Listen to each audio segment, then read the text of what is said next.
Hi, I'm Reese Midgley, President of In-Depth Learning. I want to talk with you about DSI, Drug Scene Investigators, an educational game funded by the National Institutes of Health. As you can learn in the other video, I'm excited to do this because now we know that students love the game, learn a lot from it, and wind up more interested in science. DSI is an inquiry and evidence-based problem-solving game. It was designed by teachers, educators, and substance abuse professionals, developed by gaming experts, and honed by students. DSI currently describes 5 youth-created problems, and players are challenged to identify each responsible drug. They do this by identifying important evidence in a story, scenes, comments of witnesses, and laboratory experiments. Discovered evidence guides inquiry in the virtual library of 21 books.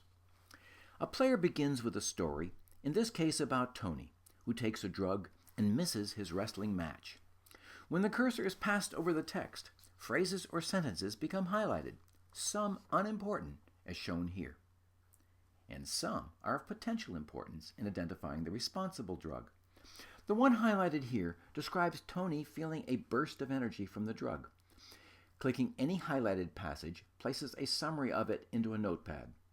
Players are encouraged to identify important evidence.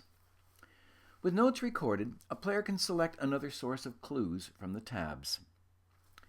Shown now is a scene of Tony's bedroom with hidden evidence. And here is part of an interview of Tony's brother who gave him the drug. This image shows a laboratory experiment in which a player moves a ruler to measure the diameter of pupil of Tony's eye while he is on the drug. Data from experiments such as this are plotted in various graphical forms, analyzed, and used to provide additional clues. Here, Tony's pupils were found to be larger than normal. To make sense of the clues, players used the library for inquiry, here showing a page from the book on amphetamines. Animated objects, like a beating heart and moving lungs, help to illustrate points.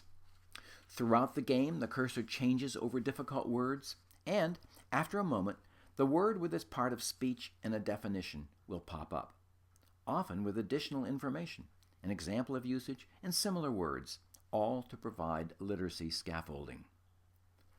When the brain icon on each library page is clicked, a feedback learning 3-question quiz appears. Clicking the correct answer leads to an explanation of why this was the best choice. And clicking on a wrong answer provides an explanation as to why that answer is not the best choice.